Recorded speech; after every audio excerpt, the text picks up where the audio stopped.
আসসালামু আলাইকুম এভরিওয়ান, কেমন আছেন সবাই? আশা করছি সবাই অনেক ভালো আছেন। আজকে দেশীয় স্টাইলে আয়ের মাছের রেসিপি শেয়ার করব আপনাদের সাথে। আশা করছি সবারই আমার ভিডিওটি ভালো লাগবে। যদি ভালো লাগে তাহলে একটু লাইক দিয়ে ভিডিওটি কন্টিনিউ করবেন। আয়ের মাছ রান্না করার জন্য প্রথমে আমি এখানে নিয়েছি কিছু আয়ের মাছ। এগুলো আমি লবণ দিয়ে ভালোভাবে ধুয়ে নিয়েছি। অবশ্যই মাছগুলো লবণ দিয়ে ধুয়ে নেবেন, এতে করে আষ্টে গন্ধটা এবং ময়লা সবকিছু বের হয়ে যাবে। এখন এর মধ্যে দিয়ে দিয়েছি সামান্য পরিমাণে হলুদ গুঁড়া, সামান্য পরিমাণে মরিচ গুঁড়া আর দিয়ে দিলাম একটু লবণ। এগুলো দিয়ে হাত দিয়ে ভালো করে মাখিয়ে আমি ম্যারিনেট করে রেখে দেব মাছগুলো। এর কারণে মাছের মধ্যে লবণ হলুদ মশলাটা ভালোভাবে যেতে পারে এবং রান্না করলে খেতেও অনেকটা সুস্বাদু হয়। এখন চলে আসছি রান্নার মূল প্রসেসে। কড়াইয়ে তেল দিয়ে তেলের মধ্যে 1 কাপ পরিমাণে পেঁয়াজ কুচি দিয়েছি। ভালো করে খুন্তি দিয়ে আমি নেড়ে চেড়ে পেঁয়াজগুলো আমি লাল লাল করে ভেজে নেব।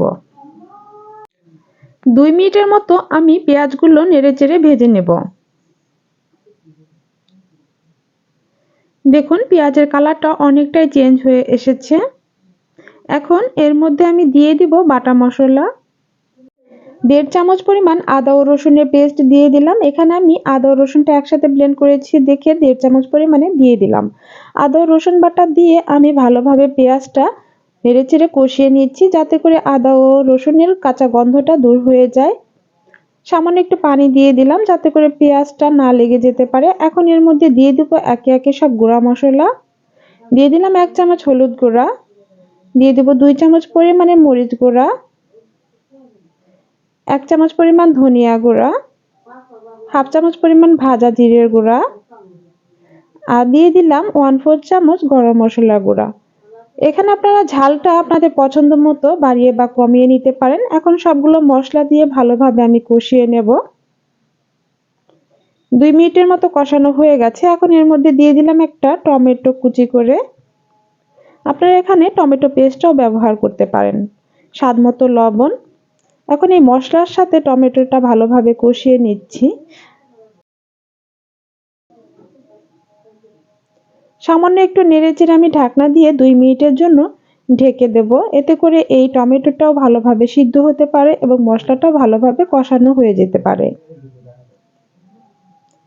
ঢাকনা দিয়ে ঢেকে দিয়েছিলাম 2 মিনিটের জন্য। এখন ঢাকনাটা খুলে আবার একটু নেড়েচেড়ে দিলাম।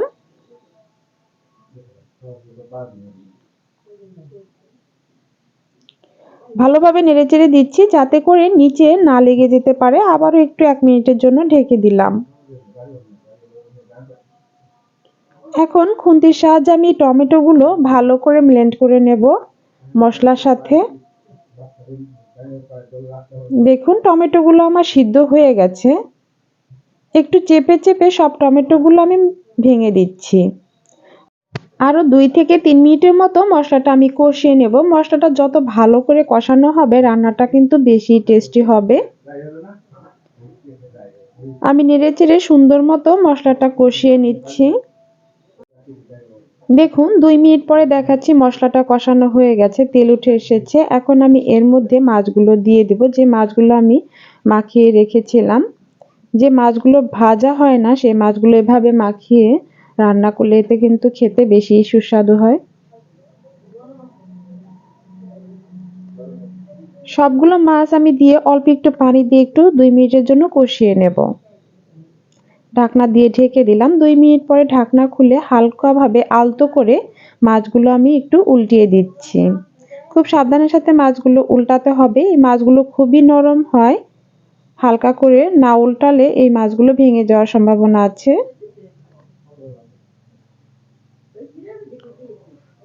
আলতো করে একটু উল্টিয়ে আবারও আমি 2 মিনিটের মতো রেখে দেব। 2 মিনিট পরে আমি এখন ঝোলের পানিটা দিয়ে দিচ্ছি।